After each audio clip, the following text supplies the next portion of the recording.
ನಮ್ಮ ದೇಶಕ್ಕೆ ಸ್ವಾತಂತ್ರ್ಯ ಬಂದು ಎಷ್ಟೋ ವರ್ಷಗಳಾದರೂ ಸಹ ವಿಪರ್ಯಾಸವೇನೆಂದರೆ ನಾವಿನ್ನೂ ದಾಸತ್ವದ ಜೀವನದಲ್ಲಿ ಜೀವಿಸ್ತಿರುವುದು. ಅಂದು ನಮ್ಮನ್ನು ಬ್ರಿಟಿಷರು ಆಳ್ತಿದ್ರು, ಆದರೆ ಇವತ್ತು ವ್ಯಸನಗಳು ನಮ್ಮನ್ನು ಆಳ್ತಾ ಇದ್ದಾರೆ.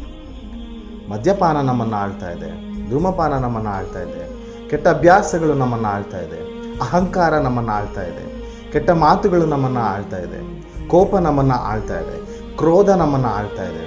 ಇವೆಲ್ಲ ಇರುವಾಗ ನಮ್ಮ ದೇಹ ಸ್ವತಂತ್ರವಾಗಿ ಬದುಕಲಿಕ್ಕೆ ಸಾಧ್ಯವಿಲ್ಲ.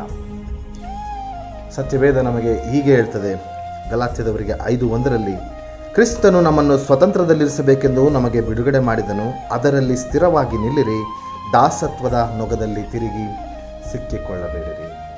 ಸ್ವತಂತ್ರವನ್ನುವಂಥದ್ದು ಕೇವಲ ದೇಶಕ್ಕೆ ಸೀಮಿತವಾದದ್ದಲ್ಲ, ನನಗೂ ಸಹ ಸೀಮಿತವಾದಂಥ ವಿಷಯ ಎಂಬುದಾಗಿ ನಾವು ಅರ್ಥ ಮಾಡಿಕೊಂಡ ದಿವಸ ನಿಜವಾಗಿಯೂ ನಾವು